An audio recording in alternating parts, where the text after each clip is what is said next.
நாங்க ஒரு வேடிக்கையான கதை சொல்லுவோம். அந்த கதையை நான் 20 வருஷத்துக்கு முன்னாடி சொன்னேன் சார். ஒரு சினிமாவில் வச்சுட்டான் சார். ஒரு சத்திரத்தில் 2 பேர் உட்காந்துருந்தான். ஒருத்தர் சோகமா இருந்தான். அண்ணா ஏன் சோகமா இருக்கீங்கன்னா, சில பேர் அடுத்தவன் சோகமா இருந்தா அதை சந்தோஷமா விசாரிப்பான். என்ன சோகமா இருக்கீங்க, அதை ஏப்பா கேட்கறேன்னா, அதுக்கு தான் கேட்கறேன். இல்லப்பா, ஒரு நிலம் ஒன்று குத்தகைக்கு வருது, ஒரு 10 ஏக்கரு குத்தகைக்கு எடுக்கணும், காசு இல்லை, என் பொண்டாட்டி நகை இருக்கு, சொன்னா கேட்க மாட்டேங்கிற, நகையை போட்டு என்ன பண்றது, இன்னைக்கு வித்துப்பிடு, அந்த நிலத்தை குத்தகைக்கு எடுத்தோம்னா, நம்ம குத்தகைக்கு எடுத்து என்ன பண்ணுவேன்னு, அது விவசாயம் பண்ணணும். விவசாயம் பண்ணா என்ன, காசு வரும், காசு வந்தால் என்னென்ன பண்ணுவேன் அப்படின்னு. நான் மறுபடியும் இன்னும் ஒரு 5 ஏக்கரை குத்தகைக்கு எடுப்பேன். அதை குத்தகைக்கு எடுத்து என்ன வரும், காசு வரும், அதை என்ன பண்ணுவேன், மறுபடியும் இன்வெஸ்ட் பண்ணுவேன். அவன் கடுப்பாய் கேட்டான், என்னையே கேள்வி கேட்குறியே, நீ என்ன பண்ணுவ உன் வாழ்க்கைக்கு? அவன் சொன்னான், நான் என்ன பண்ண போறேன், ஒரு 5 எருமாடு வாங்கி மேய விட்டுருவேன். எங்கன்னு கேட்டான். உன் நிலத்துல தான், நீ தான் தளம் வளர்த்து வச்சிருக்கிற, 10 ஏக்கர் 5 ஏக்கர்னு. அப்புறம் நான் ஏன் கஷ்டப்படணும், எருமாட்டை வாங்கி உள்ள விட்டுருவேன், அது பாட்டுக்கு மேய்ஞ்சிக்கிட்டே இருக்கும், எனக்கு ஒன்றும் கஷ்டம். எவன் நிலத்துல எவன் மாட்டை மேய விடுறதான், இவன் பாஞ்சு அவன் பாஞ்சு, 2 பேரும் ஒருத்தர அடிச்சு ரத்த கலரி வர உருண்டு எல்லாம். போலீஸ் வந்தாரு, என்னடா 2 பேரும் சண்டை போடுறீங்க தெருவில்னு கொத்தா அள்ளிக்கிட்டு போய் கடைசியில் கொண்டு போய் மேஜிஸ்ட்ரேட் முன்னாடி நிறுத்தினார். அவர் கேட்டார், என்னப்பா சண்டை உங்களுக்குள்ள? என் நிலத்தில் அவன் மாட்டை மேய விட்டு. உன் நிலம் எங்க இருக்கு? இன்னும் வாங்கவே இல்லை. அந்த ஜட்ஜுக்கு எவ்வளோ கோபம் வரும். சாதாரணமாகவே ஜட்ஜுக்கு கோபம் வரும். உட்காந்தே இருக்கிறதால பைல்ஸ். எங்க மாமனார் ஜட்ஜு, அதனால தான் சொல்றேன். அவர் எங்கேயாவது போட்டு வாங்காம நான் எப்படி முடியாது, போனோம் இல்லை இருக்கா, அது ஒரு பக்கம் அப்படியே இருக்கட்டும். கொண்டு போயிட்டார். அறிவு இருக்கா உனக்கு? என் கோர்ட்டு நேரத்தை வீணடிக்கிற நீ, வாங்காத நேரத்தை கொண்டு விடுவோம். கொண்டு என்ன எருமாட்டமே, உன் எருமாட்டை எங்கடா இருக்குன்னா? அவர் கேட்டார், என்ன கிறுக்குன்னு நினைச்சுக்கிட்டீங்க? வாங்காத நிலத்துக்கும் வாங்காத எருமாட்டுக்கும் என்ன போட்டு ஏன்டா இப்படி மிஸ் பண்றீங்க? கொண்டுடுவோம், கொண்டு போட வேண்டிய. இப்ப நீங்க ஏன் சிரிச்சீங்க? ஏன் சிரிச்சீங்க? இது பைத்தியக்காரத்தனமா தெரியல உங்களுக்கு? வாங்காத நிலத்துக்கும் வாங்காத எருமை மாட்டுக்கும் சண்டை போட்டா பைத்தியமா தெரியலையா? அது மாதிரி போகாத சொர்க்கத்திற்கும் பார்க்காத கடவுளுக்கும் இங்கே மனிதர்கள் வெட்டி கொண்டு சாகிறார்களே, இந்த பைத்தியங்களை என்ன செய்வது? இந்த பைத்தியங்களை என்ன செய்வது? நீ கடவுளை பார்த்தாயா? நீ சொர்க்கத்துக்கு போயிருக்கிறாயா? நீ பார்க்காத சொர்க்கத்திற்கும் போகாத சொர்க்கத்திற்கும் பார்க்காத கடவுளுக்கும் வெட்டி கொண்டு சாகிறாயே, வெட்கமாக இல்லை உனக்கு? உண்மையில் கடவுளை அறிந்தவன் ஒருபோதும் இன்னொருவனை கொல்ல மாட்டான். கடவுளை அறியாத மூடன் தான் மற்றவனை கொலை செய்வான். நன்கு கடவுளை உணர்ந்து விட்ட ஒருவன் இன்னொருவனை கொல்ல மாட்டான். ஏனென்றால் அவனும் கடவுளால் உருவாக்கப்பட்டதால் அவனை கொல்லுவது கடவுளுக்கு துரோகம் என்பதை உண்மையான கடவுள் அறிவை உடையவன் தெரிந்து வைத்திருப்பார். அறிவே இல்லையே, ஒருத்தர் வெட்டுறேங்கிறான், கொல்றேங்கிறான், உன என்ன பண்றான் பாரு அப்படின்னா வளர்ச்சி இல்லைன்னு பொருள் சார். நீங்க கொஞ்சம் படிப்படியா மேல போகணும். எப்படின்னா, ஒரு இங்கிலீஷ் கதை, இதே மாதிரி ஒரு இங்கிலீஷ் கதை. ஒரு பைப்பர்னா உங்களுக்கு தெரியும், வாசிச்சுக்கிட்டே போவாங்க, அந்த இங்கிலீஷ் பழக்கம் அது.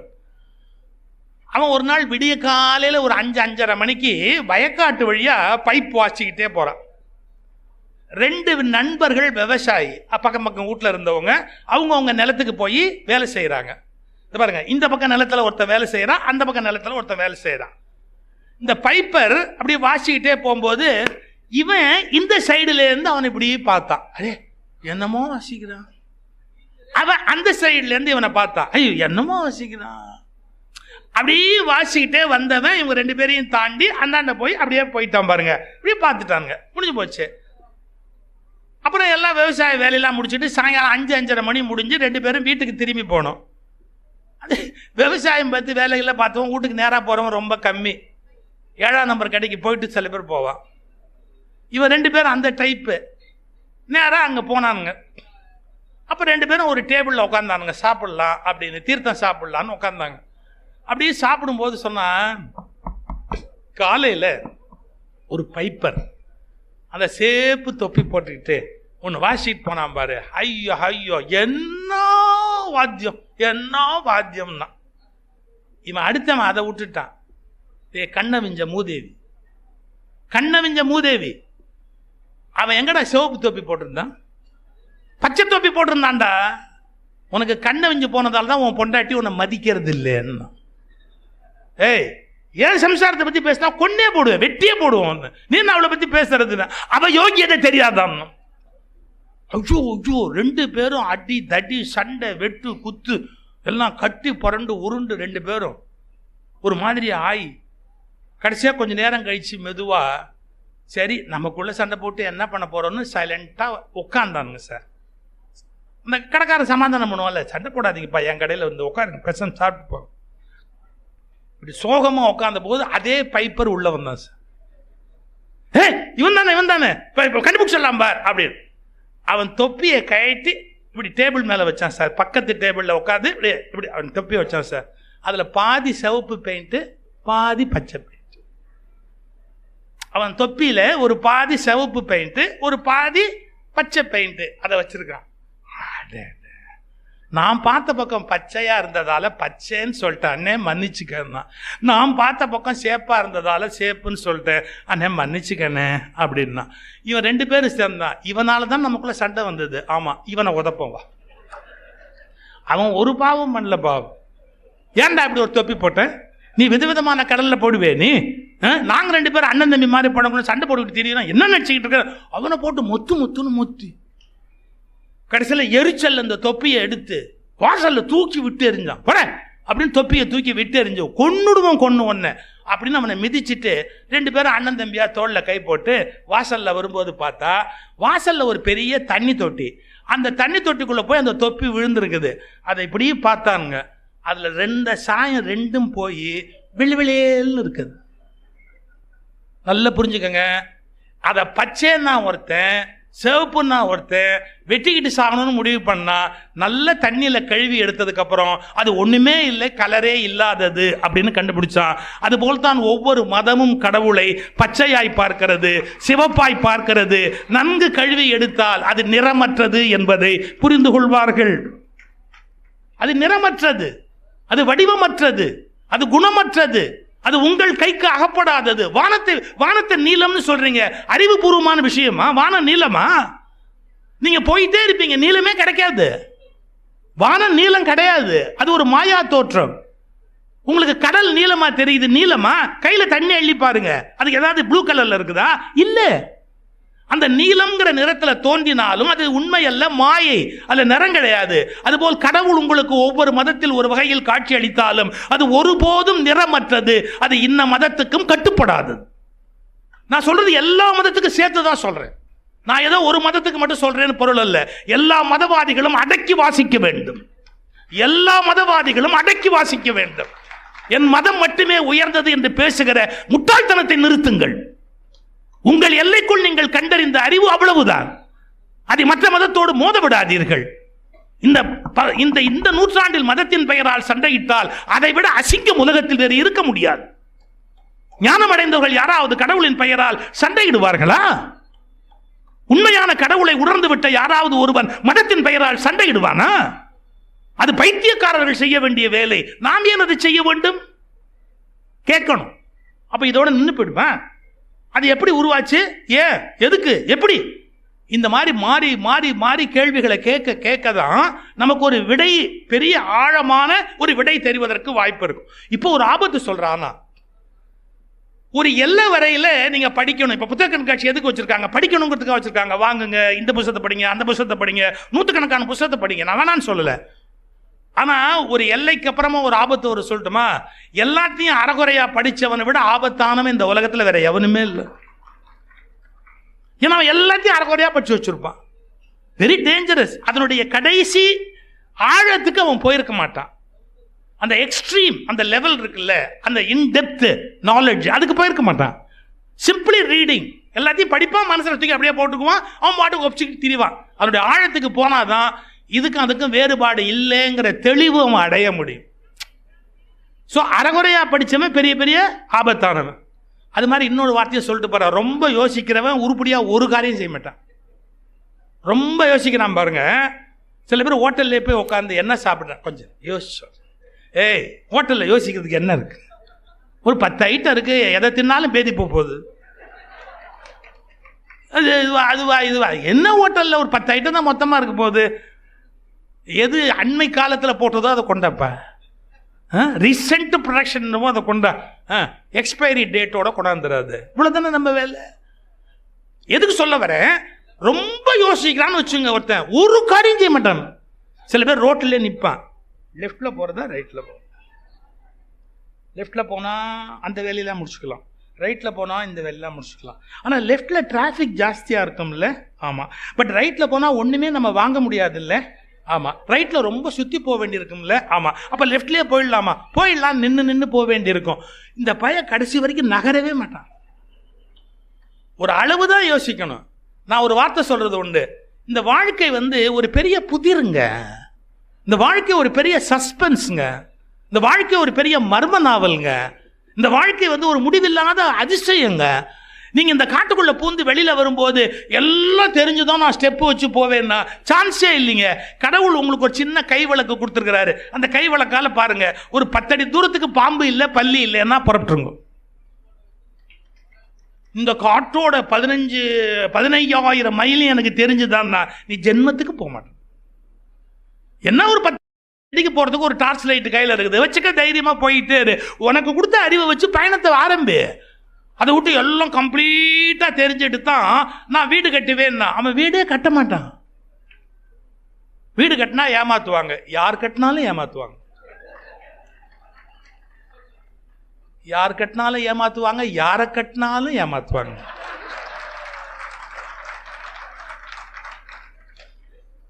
என்ன பண்ண முடியும்? லைஃப் அப்படிதான், கொஞ்சம் முன்ன பின்ன இருக்கும். ரைட்டு போயிட்டு போகுது போ அப்படி. நான் எதுக்கு சொல்ல வரேன், ரொம்பவும் ஏனுங்கிற கேள்வி இருக்கணும், எதுக்குங்கிற கேள்வி இருக்கணும், எப்படிங்கிற கேள்வி. அதே கேட்டுக்கிட்டே செயலில் இல்லாமல் இருந்தா அதை விட முட்டாள்தனம் உலகத்தில் ஒன்று இருக்க முடியுமா? வாழ்க்கையை எப்படி கொண்டு போகணுமோ அதை நோக்கி நாம கொண்டு போகணும். ஒரு 2-3 விளக்கங்கள் மட்டும் நான் சொல்லிட்டு நான் நிறைவு பண்ணிக்கிறேன். ஒன்று, மத விஷயத்தில் என் மதத்தினுடைய பழக்க வழக்கம் தான் ஒஸ்தி, மற்றவங்களுடைய மத பழக்க வழக்கம் தப்பு, அது மட்டமானதுன்னு சொல்லாது. அந்தந்த சூழ்நிலைக்கு தகுந்த மாதிரி ஒன்று உண்டாச்சு. இப்போ சில பேர் அடுத்த மதத்தை குறையா விமர்சனம் பண்ண போகும்போது தான் சிக்கல் வருது. அதுதான் தம்பி கார்த்திக் அழகா சொன்னார். நான் என்னுடைய மதத்தில் இருக்கிற சொல்லலாம், அடுத்தவனுக்கு போய் சொல்லி என்ன பிரயோஜனம்? என் வீட்டை ஒட்டை அடிக்கலாம், எதிர் வீட்டை போய் ஒட்டை அடிக்க முடியுமா? அது மாதிரி அவங்கவுங்களோட நிறுத்திக்கணும். அதனால எதிர் வீட்டில் தப்பு இல்லைன்னு அர்த்தம் கிடையாது, அதை நான் சொல்லி பிரச்சனை பண்ண விரும்பலேன்னு அர்த்தம். ஒன்னொன்னு யோசிக்கணும். அதாவது என் மதம் மட்டுமே சிறந்தது, என் கடவுள் மட்டுமே சிறந்தது, என்னோட வழிபாட்டு முறை தான் உலகத்திலேயே ரொம்ப அப்படிலாம் நினைக்காதீங்க. எனக்குன்னு ஒன்று கொடுத்துருக்குது, ஏதோ அந்த வழியில் நான் பாட்டு போயிட்டே இருக்கிறேன், அதுவும் நிறுத்திக்கங்க. ஒருவேளை அது அவனோடது உயர்வாக கூட இருக்கலாம், இருக்கட்டும் அப்படின்னு நிறுத்திடுங்க. அதெல்லாம் கிடையாது, அது தொடர்ந்து ஆரம்பிக்காதீங்க. எல்லா மதத்துக்கும் சேர்த்து தான் சொல்கிறேன், எல்லா மதத்துக்கும் சேர்த்து தான் சொல்கிறேன், தயவுசெய்து புரிஞ்சுங்க சார். ஒன்னொன்றுக்கும் ஒரு ரீசன் இருக்கு. இந்த பிஹைண்ட் வுட்ஸில் நான் பேசி ஒரு 4 லட்சம் பேர் பார்த்து ஒரு பேச்சு ஓடிக்கிட்டு இருக்கு. பிஹைண்ட் வுட்ஸில் நம்ம ஏன் இந்துக்கள் இந்த இடத்துல பொட்டு வைக்கிறாங்க அப்படின்னு. நான் துபாய் போயிருந்தேன், ரெடியாகி மாலை நிகழ்ச்சிக்கு போகிறதுக்காக ரிசப்ஷனில் உட்காந்துருந்தேன். அப்போ அது துபாயில் இருக்கிற நேட்டிவ் அராப் ஒருத்தர், அவர் நின்று முதல்ல ரொம்ப பண்பாடாக தான் பேசினேன். என்ன சொன்னார், நான் உங்கள் பக்கத்தில் உட்காரலாமா அப்படின்னு. உட்காருங்க, இட் இஸ் மை ப்ளஷர், உட்காருங்க அப்படி. இப்படி கேட்டுக்கிட்டே வந்தார். சில கொஸ்டின்ஸ் நான் கேட்கலாமா பர்சனலா அப்படின்னா. கேளுங்க. ஏன் இங்கே பொட்டு வச்சிருக்கீங்க அப்படின்னாரு. ஏன் நெத்தி நான் வச்சுக்கிறேன். அவர் சொன்னார், நீங்கள் ரொம்ப ஜோவியலாக பேசுறீங்க அப்படின்னார். அதனால தான் வண்டியே ஓடுது. இல்லை, லேடிஸ் தானே ஜென்ரலாக வைப்பாங்க, ஜென்ஸ் இந்த மட்டும் வைக்க மாட்டாங்கல்ல. அதான் அவர் ரொம்ப பண்பாடு. என்ன சொன்னார், நான் உங்கள்கிட்ட சண்டை போட வரல, நான் ஒரு ஆர்வத்தில் ஐ வாண்ட் டு லேர்ன் அப்படின்னு. நான் சொன்னேன், இல்லை இது திஸ் இஸ் கால்டு தேர்ட் ஐ. இந்த 2 கண்ணாலையும் பார்க்குற வரைக்கும் உங்களுக்கு தப்பாக தான் பல விஷயம் தெரியும். இந்த 2 கண்ணுக்கு அப்பால் கண்ணற்ற கண்ணு ஒன்று இங்கே இருக்குது, அது வழியாக பார்த்தா மட்டும்தான் உண்மைகள் உங்களுக்கு தெரிய ஆரம்பிக்கும். அது வரைக்கும் உங்களுக்கு உண்மைகள் புரியவே புரியாது. இந்த காதுகளை கொண்டு கேட்பதை தவிரவும் நீங்கள் சில விஷயங்களை கேட்பீர்கள், அவைகள்தான் தூய்மையானவை. 2 கண்களை கொண்டு பார்ப்பதை தவிரவும் நீங்கள் 3வது கண்ணால் ஒன்றை பார்ப்பீர்களே, அவைதான் உண்மையானவை. அது ரொம்ப அதிசயமான விஷயம். இதை டெய்லி டச் பண்ண சொன்னாங்க. இதை டச் பண்ணும்போது we get initiated daily. Right, ரெண்டையும் பேலன்ஸ் பண்ணு. இந்த சைடும் போகாது, அந்த சைடும் போகாது. கமான், இந்த தராசை முள்ள அப்படி நடுவில் கொண்டாந்து நிறுத்துவான்ல, கரெக்டாக இருக்கணும் அப்படி. அது மாதிரி இந்த தராசை டெய்லி நடுவில் கொண்டாந்து நிறுத்துறோம். ஸோ ஹிந்துஸ் அதை ப்ராக்டிஸ் பண்ணுறோம்.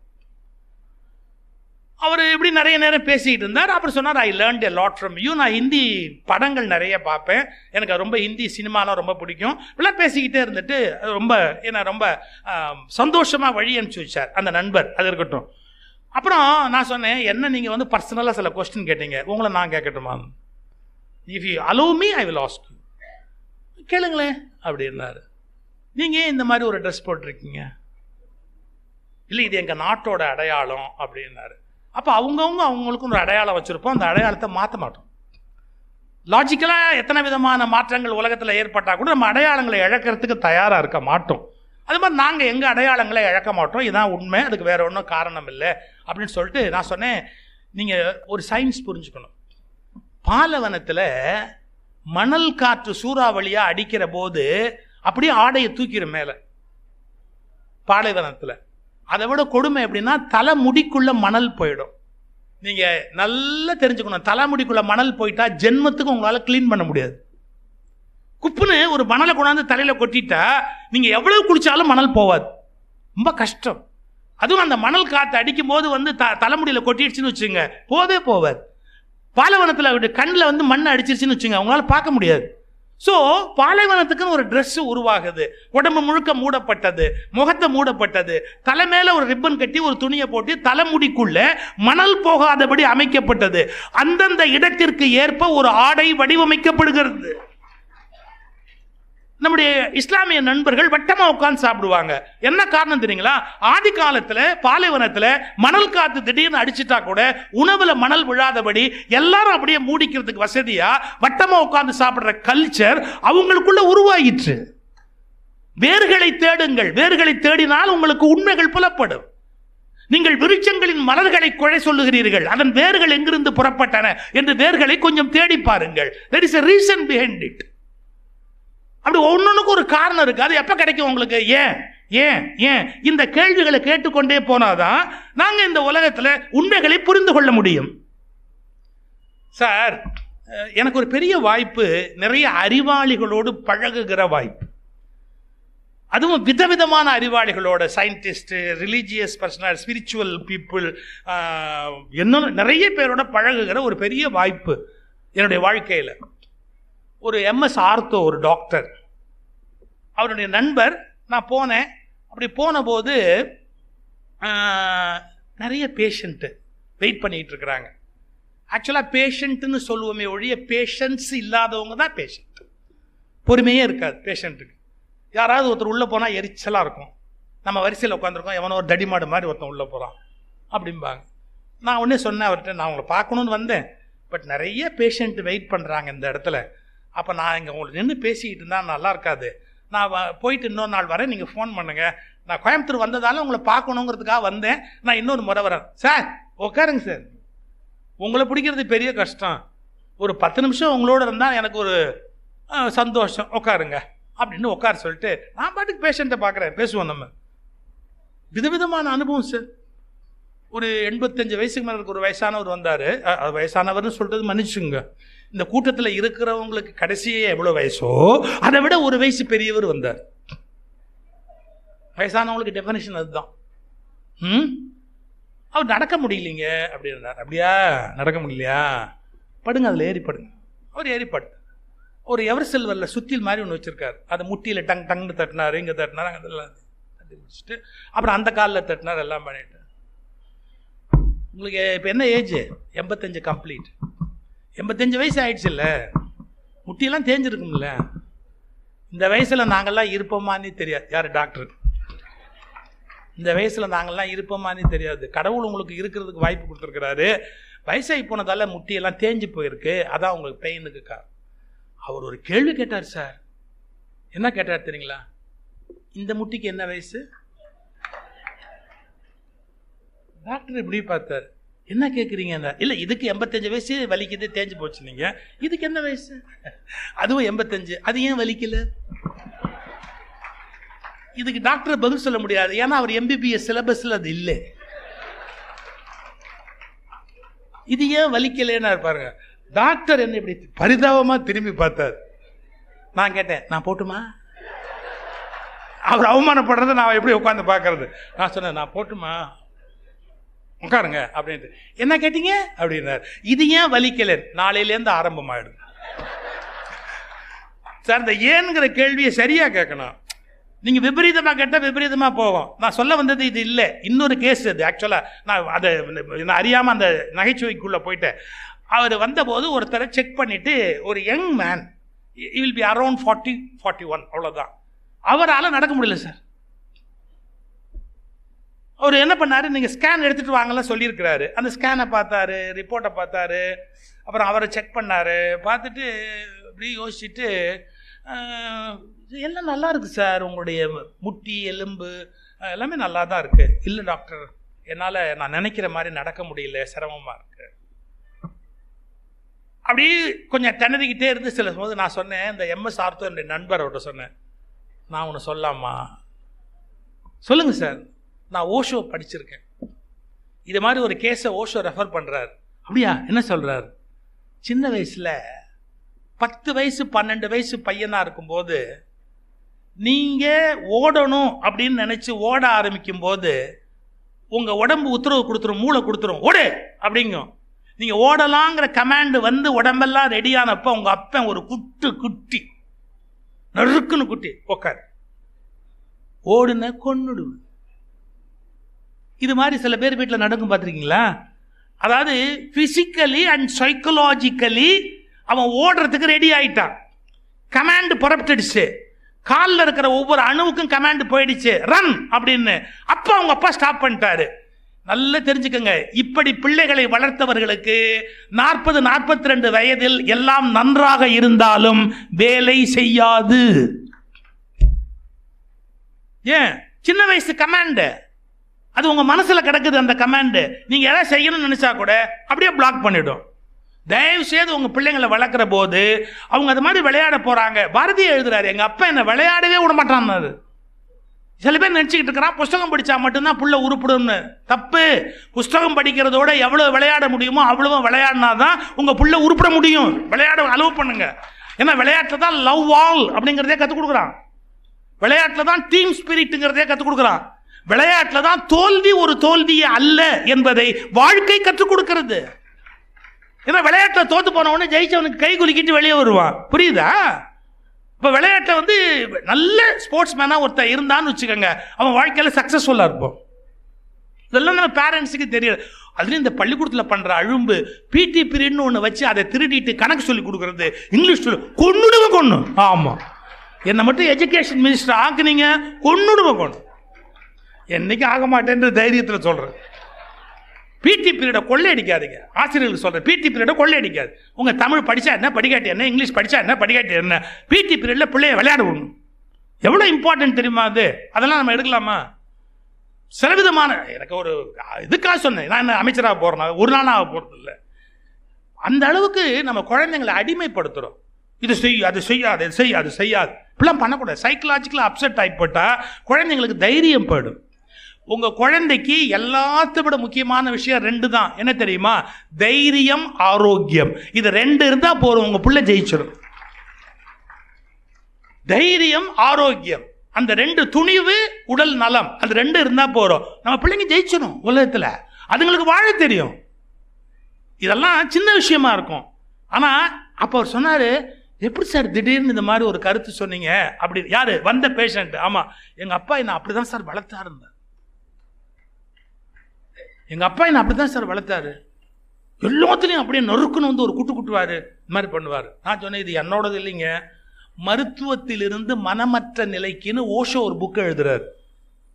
மருத்துவத்திலிருந்து மனமற்ற நிலைக்கு அப்படின்னு ஓஷோ ஒரு புக்கு. அந்த புக்கில் நான் படித்ததுன்னு சொன்னேன். ஏன் புத்தக கண்காட்சி நடத்துகிறாங்க? இது மாதிரி நீங்கள் 40 புஸ்தகம் படித்தா நீங்கள் எவ்வளவு தகவல் தெரிஞ்சு வச்சுக்கலாம், எவ்வளவு பேருக்கு நல்லது பண்ணலாம், எத்தனை பேருக்கு நீங்கள் நல்ல விஷயங்களை சொல்லிக் கொடுக்கலாம், உங்கள் குடும்பத்தை எப்படி மாற்றி அமைக்கலாம், எவ்வளோ பேருக்கு உதவலாம். அதுக்காகத்தான் சொல்கிறேன், புத்தக கண்காட்சிக்கு வந்து வேடிக்கை பார்த்துட்டு போகாதீங்க. ஏதாவது 2 புத்தகம் வாங்குங்க, 2ஐயும் உங்கள் பிள்ளைங்களோட சேர்ந்து உட்காந்து படிங்க. அதுலேருந்து பல விஷயங்களை எடுத்துக்கங்க. உங்கள் வாழ்க்கையில் எவ்வளோ பெரிய மாற்றம் ஏற்படுகிறது என்பதை பாரு. தோ பரமசிவம் அப்படின்னு ஒருத்தர் தம்பி நிறைய விஷயங்களை சொல்ல முடியாமல் எவ்வளோ கஷ்டப்பட்டார் தம்பி. தோ பரமசிவன் புத்தகத்தை எடுத்து படிங்க. நீங்கள் தமிழருடைய தொன்மை வரலாறு எல்லாத்த பற்றி அத்தனை தகவலும் அடங்கி இருக்கக்கூடிய களஞ்சியம் தோ பரமசிவன். இவங்கெல்லாம் அடையாளமே நமக்கு தெரியல. திருநெல்வேலியில் வாழ்ந்த ஒரு அறிவு ஜீவி தோ பரமசிவன். எவ்வளவு நுட்பமான விஷயங்கள் எல்லாம் எழுதுறாரு தெரியுங்களா? எல்லாரும் ராஜராஜ சோழனை பாராட்டுவோம், ஏன்னா ராஜராஜ சோழனுடைய ஆட்சி ரொம்ப சிறந்த ஆட்சின்னு சொல்லி வரலாற்றில் பாராட்டுவோம். அவர் சொல்றாரு எல்லாம் கரெக்டு, ஆனால் நிறைய தப்பு நடக்கிறதுக்கு அவர் காரணமாக இருந்தார் அப்படின்னு அவர் விளக்குறாரு. புரிஞ்சுக்கணும், நம்ம அவர் எந்த கோணத்தில் சொல்றாரு அப்படிங்கிறத நம்ம புரிஞ்சுக்கணும். நம்ம ராஜராஜ சோழனை வெறுக்கக்கூடாது. ராஜராஜ சோழன்ட்ட ப்ளஸ் இவ்வளோ இருந்தது, ராஜராஜ சோழன்ட்ட மைனஸ் இவ்வளோ இருந்தது. ப்ளஸ்ஸையும் தெரிஞ்சுக்கணும், மைனஸையும் இன்னைக்கு மக்களுக்கு ஒன்று தெரியல சார். கொண்டாடினா ஒருத்தனை தலைமையில் வச்சு கொண்டாடுறாங்க, தூக்கி போட்டு மிதிச்சா ஒருத்தனை தலைமையில் போட்டு மிதிக்கிறாங்க. இன்னைக்கு சொல்லிட்டு போட்டுமா, நீங்கள் அப்படி கொண்டாடுற அளவுக்கு உலகமாக உத்தமன் எவனுமே இல்லை சார்.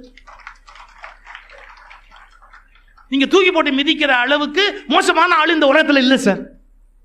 எல்லாம் ப்ளஸ் மைனஸ் கலந்தவன் தான். ஏதோ நானும் ஒரு வார்த்தை சொல்லிட்டு போறேன். உங்கள் வீட்டு பூஜை அறைகளில்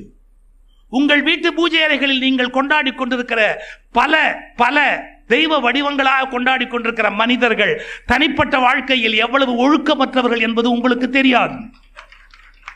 அவர்கள் உங்கள் வீட்டு பூஜை அறையில் மாலைகளோடு இருக்கிறார்கள், சொந்த வாழ்க்கையில் அவர்கள் அசிங்கங்களோடு இருந்தார்கள். உங்களுக்கு என்ன தெரியும்? அவங்க லைஃப்பை பத்தி என்ன தெரியும்? ஹோமோசெக்சுவல், ஹெட்ரோசெக்சுவல், லெஸ்பியன், எத்தனை விதமான சாமியார்கள் தெரியுமா? நான் எல்லாரையும் குறை சொல்லல, மகான்களும் உண்டு. நான் யாரை மதிக்கணுமோ அந்த மகான்களை மதிக்க சொல்றேன். ஆனால் ஒரே கண்மூடித்தனமா போகாதீங்க. ஒரு பெரிய கடவுள் கிடையாது. வெந்ததை தின்று வெளியே போகிற யாரும் கடவுளாக ஆகிவிட முடியாது. மனிதர்கள் அப்பழுக்கு உடையவர்கள், சில சமயம் அப்பழுக்கை வெல்லுவதற்கு போராடியவர்கள், ஒரு சில பேர் ஞானிகள். அந்த ஒரு சில பேரை அடையாளம் காணுகிற ஆற்றல் உங்களுக்கு கிடையாது. உண்மையாகவே அவர்கள் தெய்வத்தன்மை உடையவர்களா என்பதை நிறுக்கிற தராசு உங்கள் கையில் கிடையாது. எனவே அவமதிக்காதீர்கள். அதே சமயத்தில் அவர்களை அளவுக்கு மீறி மதிக்காதீர்கள். அவர்களை அளவுக்கு மீறி மதிக்காதீர்கள். ஏன் சொல்றேன்னா, உங்க வாழ்க்கை வீணா போயிடும். இப்ப நான் சொன்னா என்ன சொல்றாங்க? சுகிசிவன் நாஸ்திகரு, அவர் எங்கேயோ காசு வாங்கிட்டாரு, கிரிப்டோ கிறிஸ்டியன், திராவிடர் கழகத்துல திராவிடர் கழகத்துல காசு வாங்க முடியும்? 10 பைசா வாங்க முடியாது. எங்க அண்ணன் வீரமணிக்கு நல்லா தெரியும். சுகிசு அங்க காசு வாங்கிட்டார். எனக்கு என்னடா காசு வாங்கி என்னடா ஆக போகுது? நான் சொல்றது நல்லா நீங்க புரிஞ்சுக்கணும். நான் சாமியார்களை எதிர்க்கிறேன்னு பொருள் இல்லை. விவேகானந்தர் இதையே தன்னடா கேட்டாரு. ஒரு சாமியார் போன உடனே டக்குன்னு தொப்புன்னு காலில் விழுவாரா, நீ கடவுளை பார்த்திருக்கிய? கடவுளை பத்தி பிரச்சாரம் பண்ற, நீ கடவுளை பார்த்திருக்கியா? அப்படி யாரும் அப்படியே ஆரம்பிச்சு இல்ல அவனை தள்ளி கடைசியா ராமகிருஷ்ணன் போய் சரண் அடைஞ்சாரு. அவர் எத்தனை சாமியாரை ரிஜெக்ட் பண்ணாரு? நீ விவேகானந்தர் இல்லையா? உனக்கு அந்த ஆத்ம சக்தி கிடையாதா?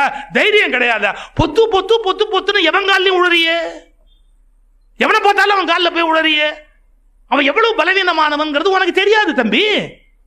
அவருடைய ஒழுக்கக்கேடு என்னங்கிறது உனக்கு தெரியாது தம்பி.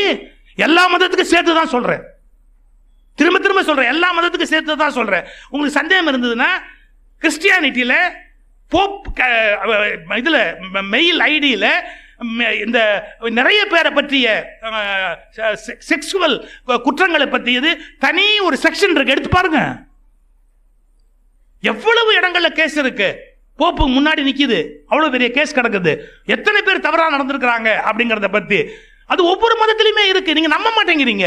என் மதத்துல தப்பு பண்ணா வெளியில காட்டி கொடுக்க கூடாது. இன்னைக்கு தெரிஞ்சுக்கங்க, மதத்தை விட ஒழுக்கம் முக்கியம் என்பதை தயவு செய்து புரிந்து கொள்ளுங்கள்.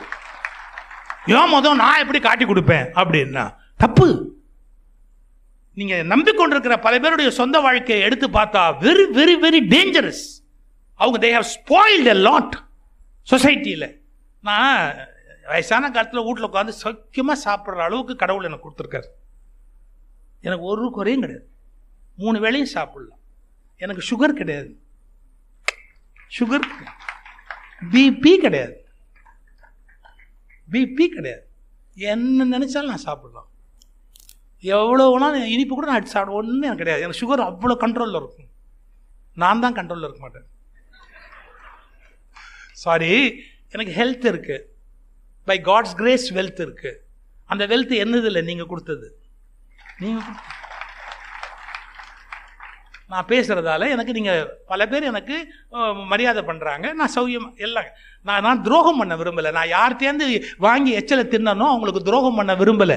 அவங்களுக்கு உண்மைகளை சொல்லிட்டு சாகணும்னு நினைக்கிறேன். அவங்களுக்கு நான் சொல்ல வேண்டிய உண்மைகளை எல்லாம் சொல்லிட்டு சாகணும்னு விரும்புகிறேன். நான் யாரையும் பழி வாங்கணும்னு நினைக்கல, யாரையும் திட்டணும்னு நினைக்கல, யாரையும் காட்டி கொடுக்கணும்னு நினைக்கல. ஆனால் உண்மை தெரியாமல் மக்கள் வீணா போகிறாங்களேங்கிற வருத்தத்தால் பேசுகிறேன். இப்போ நம்ம நினைக்கிறோம் ஊழல் குற்றச்சாட்டுன்னு யாராவது ஒருத்த மேலே வந்தா பாரு நம்ம ஊரில் தான் ஊழல், இந்தியா முழுக்க ஊழல். உங்களுக்கு டவுட் இருக்கா? கூகுளுக்கு போங்க, கூகுளில் போய் பார்லிமெண்ட் மெம்பர்ஸில் எவ்வளோ பேர் மேலே கிரிமினல் கேஸ் இருக்குன்னு கூகுளில் தேடுங்க. பார்லிமெண்ட் மெம்பர்ஸில் எவ்வளோ பேர் மேலே கிரிமினல் கேஸ் இருக்குன்னு தேடுங்க. ஒவ்வொரு ஸ்டேட்டாக போட்டு பாருங்க. தமிழ்நாட்டையும் நீங்கள் போட்டு பாருங்க. Very minimum. சில ஊர்லெல்லாம் 60%, 70%, ஒரு state 80%. Full criminals, full of criminals. நான் சொல்லல, ரிப்போர்ட் சொல்லுது. Already cases are pending before high court judges and supreme court judges. They are criminals. நான் மதவாதிகளை மட்டும் சொல்ல, அரசியல்வாதிகளை சேர்த்து தான் சொல்றேன். அப்ப நீங்க என்ன புரிஞ்சுக்கணும்? ஊன்னு கடவுள் மாதிரி கொண்டாடுறது, ஒருத்தனை போட்டு மிதிக்கிறது, ஒரு நம்முடைய மத குருனா உலகத்துல வசதி. நார்த்ல எல்லாம் ஜனங்களை எப்படி கொள்ளையடிக்கிறாங்க தெரியுமா? நார்த்ல நீங்க போய் யூடியூப்ல போய் பாட்டு பாருங்க. எவ்வளவு பகவான் இருக்கார் தெரியுங்களா? எத்தனை பகவான் இருக்கார் தெரியுங்களா? அந்த பகவான் கார் எவ்வளவு பெரிய கார், அவருடைய பேலஷியஸ் அரண்மனை மாதிரி வீடு, அவங்களுக்கு ஆர்னமெண்ட்ஸ், அவங்க போட்டிருக்கிற நகை எல்லாம் நீங்க போய் பார்த்தீங்கன்னா நம்மளால சமாளிக்க முடியாது. அந்த ஊர்ல என்ன நினைக்கிறான், ஒரு ரிலீஜியஸ் டெக்ஸ்ட் ஒருத்தர் பேசிட்டாலே அவன் கடவுள் நினைச்சு கொண்டாந்து காலில் கொட்டுறான், லட்சமா கொட்டுறான். அதனால தான் நார்த்ல அறிவே வளரல. நான் என்ன பண்ணி தொலைக்கிறது?